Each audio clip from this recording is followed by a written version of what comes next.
바울은 건너와서 우리를 도우라고 손짓하는 마게도냐 사람의 환상을 본 이후에 아시아로 가려고 했던 생각을 내려놓고 유럽으로 방향을 틀었습니다. 11절과 12절을 보시면 우리가 드로아에서 배로 떠나 사모드라게로 직행하여 이튿날 네아폴리로 가고 거기서 빌립보에 이르니. 저명한 역사학자인 토인비는 이 구절을 보면서 이런 말을 했습니다.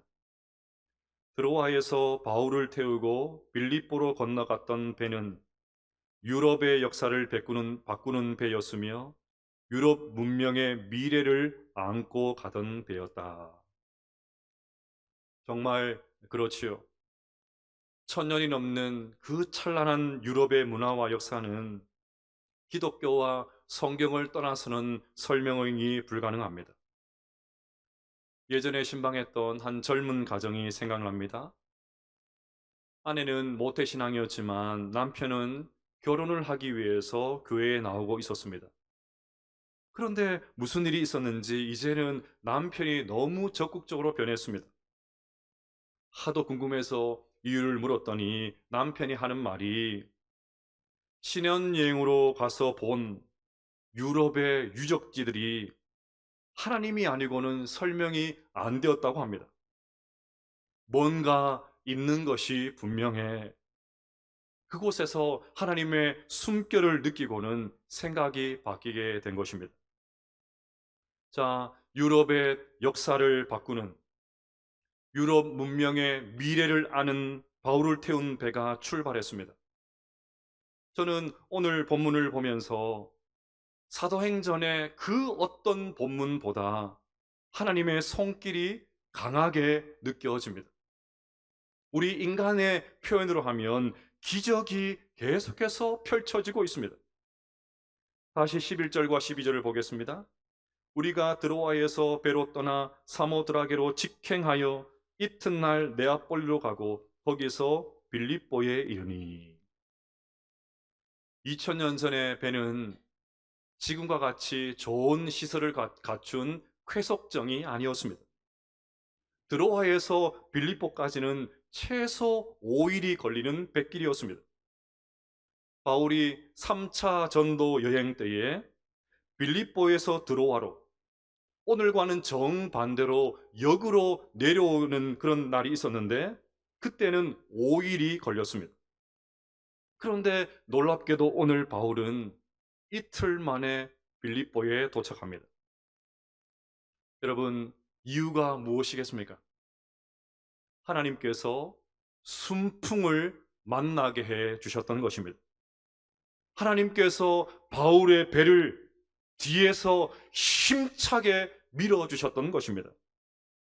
우리는 그것을 직행하여라는 단어를 통해서 더 확실하게 알 수 있습니다. 직행했다는 말은 바울이 단순히 곧바로 빌립보에 도착했다는 말이 아닙니다. 뭔가 급하게 쫓기듯이 갔다는 말입니다. 그러면 누가 급했을까요? 하나님께서 급하셨습니다. 유럽 대륙의 수많은 영혼들을 생각할 때에 유럽이 하나님께로 돌아와서 그 찬란한 기독교 문화를 펼칠 것을 생각할 때에 하나님께서 가만히 계실 수가 없으셨습니다. 그래서 바울이 아시아로 가는 길은 그렇게 막으셨던 하나님께서 유럽으로 가는 이 바울의 길은 뒤에서 힘껏 밀어주셨던 것입니다. 하나님의 손길, 기적이지요. 여러분, 이 하나님의 손길이 여러분에게도 있기를 축복합니다. 하나님께서 우리와 우리 자녀들의 인생을 뒤에서 힘껏 밀어주시기를 바랍니다. 우리의 등 뒤에서 우리를 도우시는 하나님의 손길을 매일같이 생생하게 경험하게 되시기를 축복합니다. 그리하여 이틀 만에 도착한 바울의 배와 같이 우리 인생의 배도 목적지까지 신속하게 도착하는 이 은혜가 있게 되시기를 주님의 이름으로 축복합니다. 자, 또 13절을 같이 한번 읽어보겠습니다. 시작. 안식일에 우리가 기도할 곳이 있을까 하여 문밖 강가에 나가 거기 앉아서 모인 여자들에게 말하는데, 빌립보에 도착한 바울은 안식일이 되어서 기도할 곳을 찾고 있었습니다. 이 말은 빌립보에 유대인 회당이 없었다는 말입니다. 유대인들은 마을에 남자 10명만 있으면 반드시 회당을 지어서 모임을 가졌습니다. 회당을 지으려면 반드시 남자 10명 이상이어야만 했습니다. 만약에 남자가 9명 있고 여자가 100명, 1000명 아무리 많아도 절대로 회당을 지을 수가 없었습니다. 이것만 봐도 당시 세상이 얼마나 남성 중심이었는지 여실히 알 수가 있죠. 그런데 바울이 유럽에서 처음으로 만났던 사람은 남자가 아니라 여자들이었습니다. 여러분, 여인네들을 데리고 무슨 일을 할 수가 있습니까? 당시 유대 남자들은 매일 이런 기도를 했습니다. 오 하나님, 제가 이방인으로 태어나지 아니하고 노예로 태어나지 아니하고 여자로 태어나지 않은 것을 감사하나이다. 요즘은 이런 기도하며 막 큰일 나죠. 우리나라는 미국에서도 없었던 여자 대통령을 배출한 나라이지 않습니까? 지난 주간에는 노벨 문학상 여자 작가 한강 수상하지 않았습니까? 솔직히 요즘은 여인 천하인 것 같습니다. 저는 퇴근해서 집에 들어가면 제일 먼저 아내의 상태를 파악합니다. 그분의 심기가 어떠한가? 그것을 살핍니다. 혹여나 들어가다가 아이들과 눈이라도 마주치면 조용히 속삭입니다. 엄마는 어때? 엄마는 어디서? 엄마는 어때? 저만 그렇습니까? 하지만 2000년 전의 여자의 신분은 지금과는 완전히 다릅니다. 오죽하면 유대 남자들이 여자로 태어나지 않은 것을 감사하나이다 그 기도를 매일같이 했겠습니까? 그러니 사회적으로는 초라하기 짝이 없는 그런 여인, 사람 취급도 받지 못했던 그 여인들을 데리고 무슨 일을 할 수 있겠습니까? 그런데 그 현장에서 어떤 일이 벌어졌습니까? 14절을 보시면 두아디라시에 있는 자색 옷감 장사로서 하나님을 섬기는 루디아라는 한 여자가 말을 듣고 있을 때 주께서 그 마음을 열어 바울의 말을 따르게 하신지라. 하나님은 초라해 보이는 여자 루디아를 통해 유럽의 최초의 교회였던 빌립보 교회를 세우셨습니다. 한 여인의 헌신으로 세워진 이 빌립보 교회를 시작으로 해서 복음이 유럽으로 퍼져나가기를 시작했습니다. 미미하고 작아 보이는 이 빌립보 강가에서 발화한 복음의 불씨가 온 세계를 복음화시키는 큰 불꽃이 되었습니다. 기적이지요. 하나님의 손길이 아니고서는 설명할 수가 없습니다. 여러분, 연약한 여인 루디아를 통해서 역사하신 하나님께서 여러분에게도 역사하시기를 축복합니다. 우리들은 약하나 예수 권세 많도다. 연약한 우리도 하나님께서 붙들어 주시면 우리를 통해서 놀라운 역사가 일어나게 될 줄로 믿습니다. 저는 특별히 주께서 그 마음을 열어 바울의 말을 따르게 하신지라 이 구절이 너무 좋습니다. 다음 주 VIP 초청 사랑주일에 참석한 분들에게도 이 역사가 일어났으면 좋겠습니다. 주께서 VIP들의 마음을 열어 김정원 목사의 설교를 따르게 하신지라, 설교를 듣고 예수님을 믿게 하신지라, 그 역사가 일어났으면 좋겠습니다.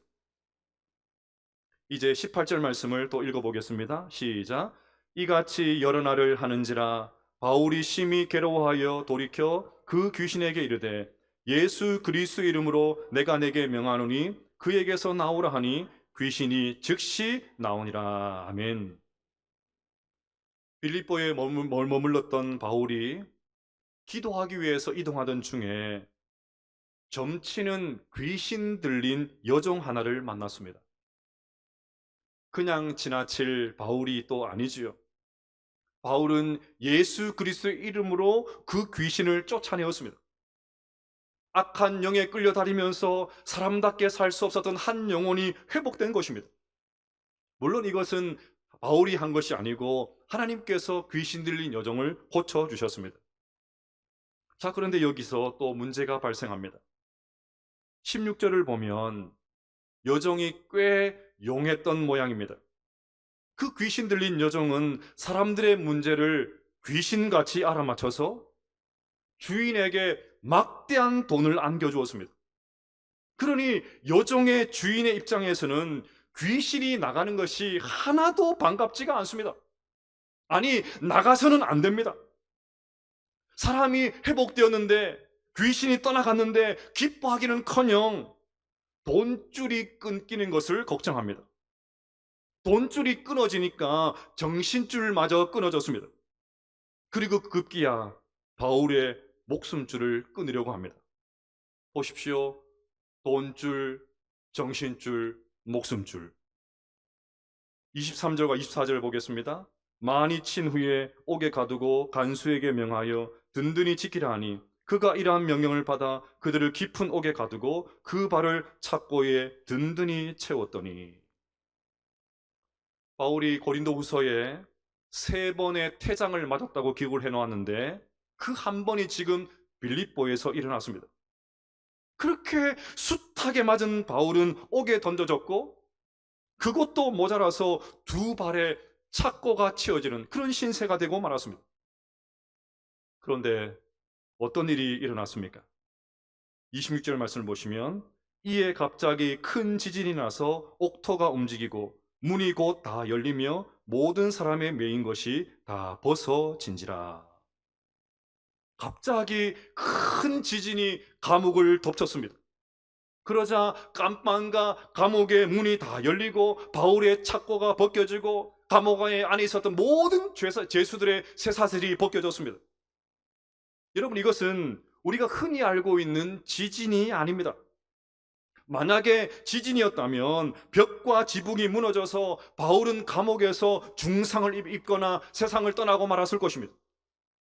하지만 분명히 감옥이 흔들렸는데도 건물과 벽이 무너지지 않았습니다. 대신에 바울이 갇혀 있었던 감옥문이 열리고 바울을 억압하고 있었던 착고가 벗겨졌습니다. 무슨 말입니까? 하나님의 손길이었습니다. 기적이 일어난 것입니다. 옥토가 움직이고 문이 다 열리며 매인 것이 벗어진지라. 이 세 동사가 전부 수동태로 기록이 되어 있습니다.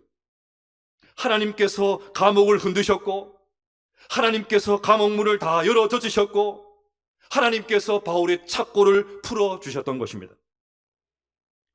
저는 이 기적이 오늘 예배를 드리는 이 시간 가운데 일어날 수 있기를 축복합니다.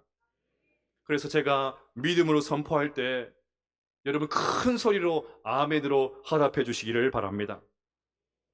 오늘 우리가 주 예수 그리스도의 이름으로 예배할 때 우리의 인생의 산적한 문제가 해결되게 될 줄로 믿습니다. 경제적인 어려움이 해결될 줄로 믿습니다. 우울증과 공황장애와 불면증이 사라지게 될 줄로 믿습니다. 모든 육신의 질병이 깨끗하게 사라지게 될 줄로 믿습니다. 막힌 문을 열어주시고 우리의 모든 쇠사슬을 풀어주실 줄로 믿습니다. 광야에서 길을 만들어주시고 사막에 강을 만들어주실 줄로 믿습니다. 할렐루야. 자, 보십시오. 바울이 탄 배가 최소 5일이 걸리는 길을 이틀 만에 도착한 것 기적이죠. 사람 취급받지 못했던 여자 루디아를 통해서 유럽의 최초의 교회 빌립보 교회가 세워진 것 기적입니다. 귀신이 떠나가고 점치는 여종이 회복된 것 기적입니다. 무엇보다 바울이 갇혀 있었던 감옥이 흔들리고 감옥문이 열리고 착고가 풀어진 것 기적이죠. 기적 중에 기적입니다. 오늘 본문에는 온통 기적, 하나님의 손길로 가득 차 있습니다. 하지만 정작 제 눈을 사로잡은 것은 25절입니다. 솔직히 저는 지금까지 살펴본 이 기적은 별로 놀랍지가 않습니다. 이런 것은 하나님께서 다 하신 일이니까 하나님 우리에게는 기적일지 몰라도 하나님께는 너무나도 평범한 일 아니겠습니까? 그래서 25절 말씀이 진짜 기적으로 다가옵니다. 함께 읽어보겠습니다. 시작. 한밤중에 바울과 실라가 기도하고 하나님을 찬송하며 죄수들이 듣더라. 아멘. 한밤중이라고 했는데 한밤중은 하루 중에 가장 어두운 시간이지요. 하지만 이것은 단순히 바울이 갇혀있는 시간을 알려주기 위해서 기록된 것이 아닙니다. 그만큼 지금 바울이 당한 일이 인간적으로 생각해 보면 너무 절망적이라는 것입니다. 쉽게 이해가 되지 않는다는 말입니다. 지금 깊은 바울이 어둠의 시간을 보내고 있다는 말입니다. 이처럼 지금 바울은 한밤중을 맞았습니다. 자, 그러면 왜 바울이 투옥되어서 한밤중을 보내고 있습니까? 지금까지 살펴본 바울의 시간을 한번 복기해 보겠습니다. 바울은 아시아에서 복음을 전하고 싶었습니다. 그래서 길이 막혀도 어떻게 해서든지 아시아로 가려고 애를 쓰지 않았습니까? 그런데 하나님은 바울을 유럽으로 가기를 원하셨지요. 심지어 건너와서 우리를 도우라는 마게도냐 사람의 환상을 보여주시면서 바울을 유럽으로 몰아가셨습니다. 이 환상을 본 이후에 바울은 즉각적으로 성령님의 인도하심에 순종했습니다. 그래서 빌립보까지 와서 복음을 전했습니다. 그러다가 투옥된 것입니다. 다시 말해서 하나님의 명령에 순종해서 왔는데 갇힌 것입니다. 아시아로 갔으면 이 고생을 했을까요? 순종해서 왔는데 도대체 이게 뭡니까?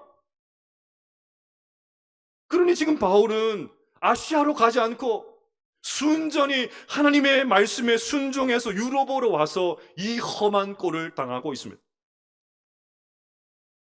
바울이 도착했을 때 상황을 한번 떠올려 보십시오. 순종해서 왔지만 모든 것이 다 준비되어 있지 않았습니다. 아시아로 가려던 발걸음을 돌이켜서 하나님께서 돌려서 유럽으로 인도하셨다면 뭔가 대단한 일이 벌어져야 되는 것 아닙니까? 하나님께서 만반의 준비를 다 해놓고 기다리고 계셔야 되는 것 아닙니까? 항구에 도착하면 수행원이 나와서 웰컴 투 빌립보, 현수막을 들고 5성급 호텔로 인도해서 오신다고 고생하셨습니다. 편히 쉬십시오. 그리 된 것 아닙니까? 하나님께서 인도해 주셨으니까 거칠 것이 없이 일사천리로 그런 일들이 진행되어야 될 것 같습니다. 하지만 그런 일은 일어나지 않았습니다. 바울이 유럽에서 처음 만났던 사람은 이미 살펴본 대로 여인들이었습니다. 하나님의 명령에 순종해서 유럽으로 건너와서 복음을 전하는데 그 첫 대상이 사회를 주도했던 남자들이 아니야 여자들이었습니다. 바울도 우리와 똑같은 사람입니다. 기왕이면 지위가 좀 높은 사람, 사회적으로 영향력을 좀 끼칠 수 있는 사람, 번듯한 사람, 힘 있는 남자들, 그런 남자들과 시작하고 싶은 마음이 왜 없었겠습니까? 게다가 바울은 회당이 없어서 강가 모래바닥에 아주 초라한 모습으로 앉아서 복음을 전했습니다. 저도 이곳을 가보았는데 말이 좋아서 강이지 우리식으로 하면 동네 빨래터입니다. 개천이에요. 이런 곳에서 무슨 선교가 일어날 수 있겠습니까? 무슨 선한 것이 나올 수가 있겠습니까? 그러니 바울이라고 왜 더 좋은 장소에서 더 쾌적한 곳에서 더 많은 사람들을 모아놓고 사역하고 싶은 생각이 왜 없었겠습니까?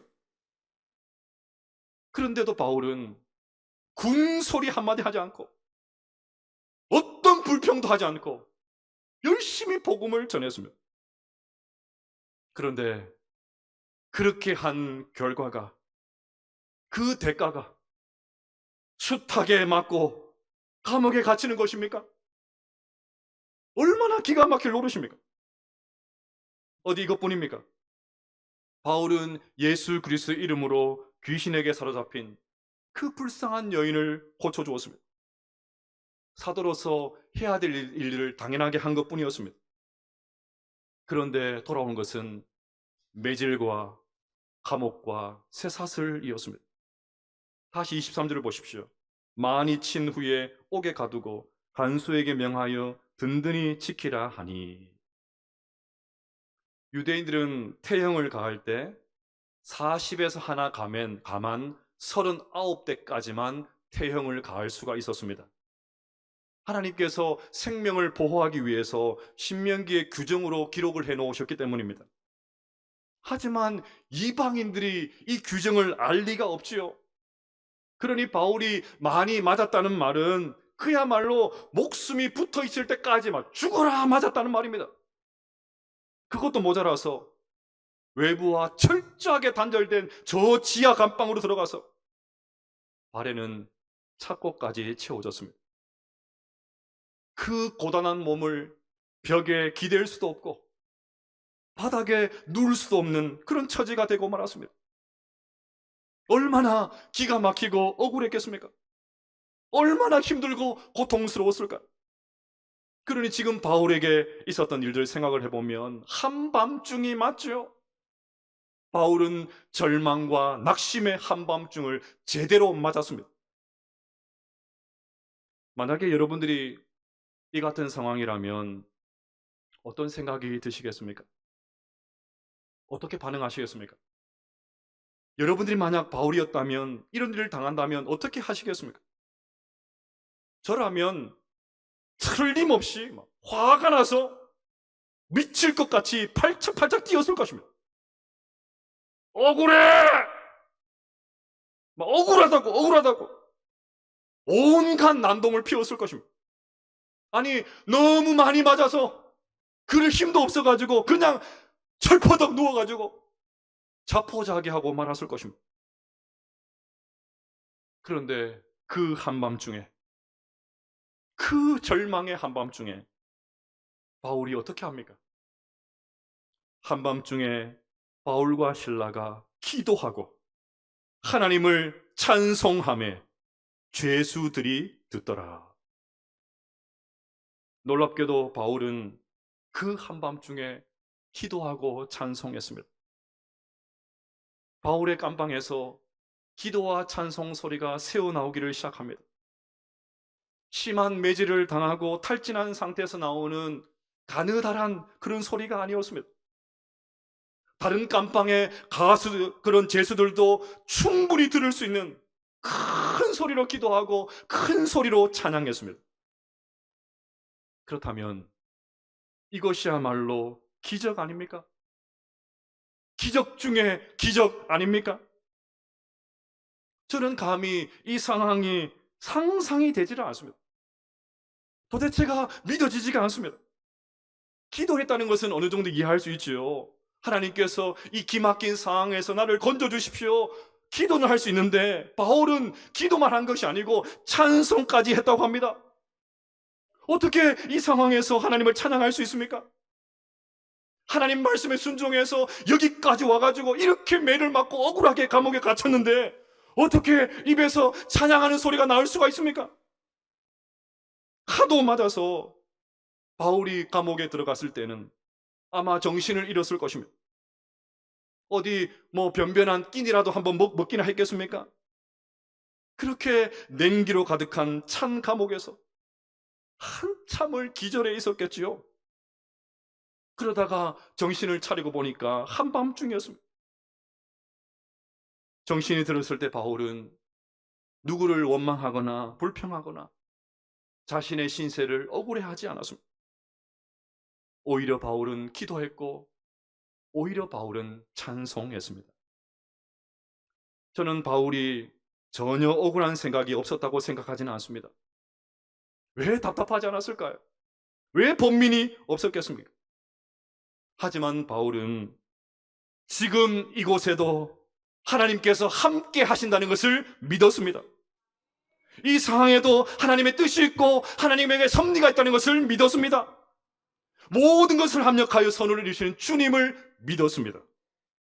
그래서 바울은 그 상황 속에서도 기도하고 찬양할 수 있었던 것입니다. 비록 바울의 몸은 지옥과도 같은 감옥에 있었지만 그의 마음은 이미 천국이었습니다. 높은 산이 거친 들이 조막이나 궁궐이나 내 주 예수 모신 곳이 그 어디나 하늘나라 할렐루야 찬양하세 내 모든 죄 사함받고 주 예수와 동행하니 그 어디나 하늘나라. 여러분에게도 도전하고 싶습니다.